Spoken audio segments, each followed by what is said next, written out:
Il n'aurait pas bu, il n'aurait pas eu de son téléphone, on se serait croisés sur la route, normalement, et j'aurais fini ma journée avec ma fille et mes proches.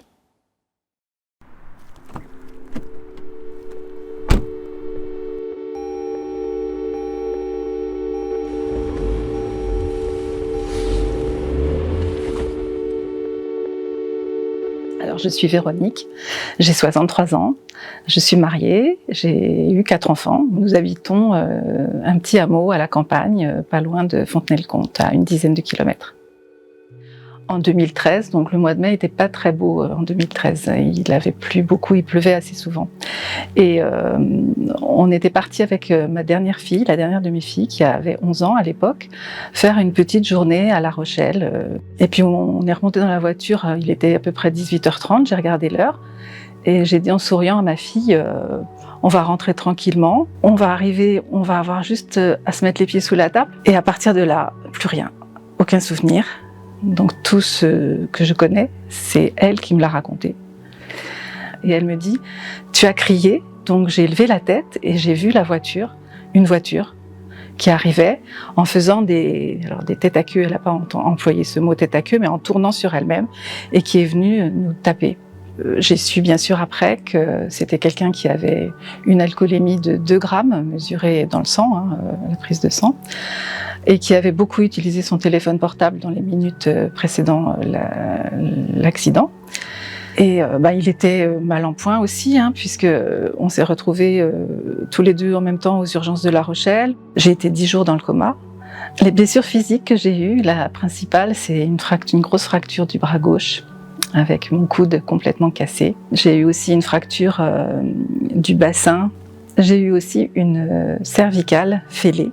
Et puis j'ai eu aussi surtout un traumatisme crânien. J'avais donc pas le droit d'appuyer ma jambe gauche, donc je ne pouvais me mettre que sur ma jambe droite.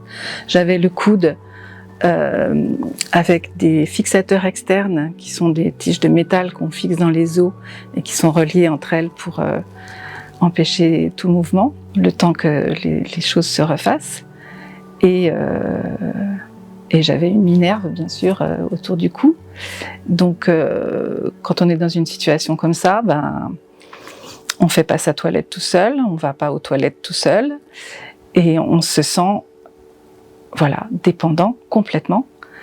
Ça m'a causé une grosse dépression aussi, tout ça. Donc, j'ai beaucoup cogité sur mon canapé sans pouvoir rien faire, parce que j'avais l'impression que tout ce que j'allais entamer, j'allais pas arriver à le faire jusqu'au bout. Et donc, je me disais, c'est même pas la peine que je le commence.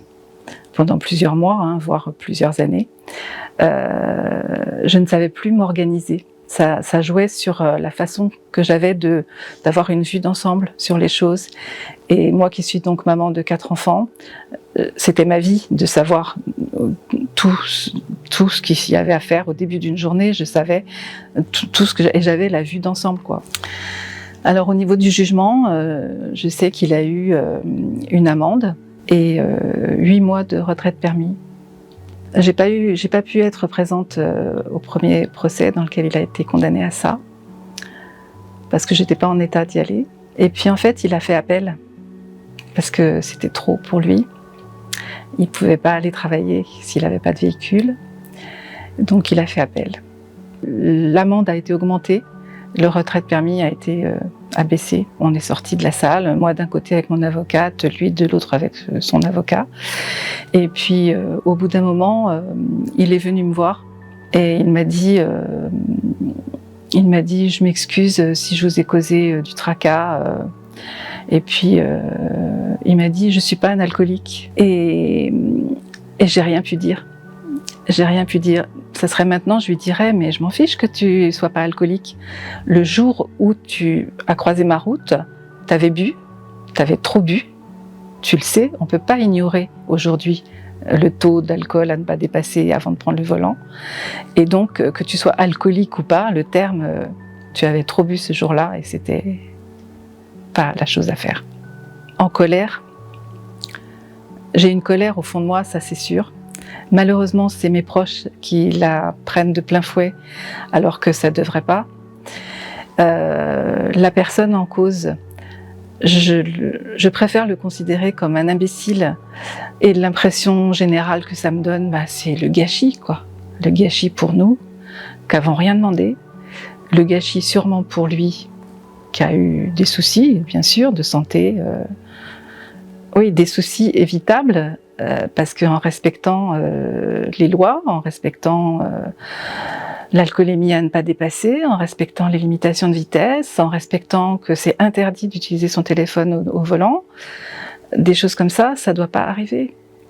Il n'aurait pas bu, il n'aurait pas eu de son téléphone, on se serait croisés sur la route, normalement, et j'aurais fini ma journée avec ma fille et mes proches.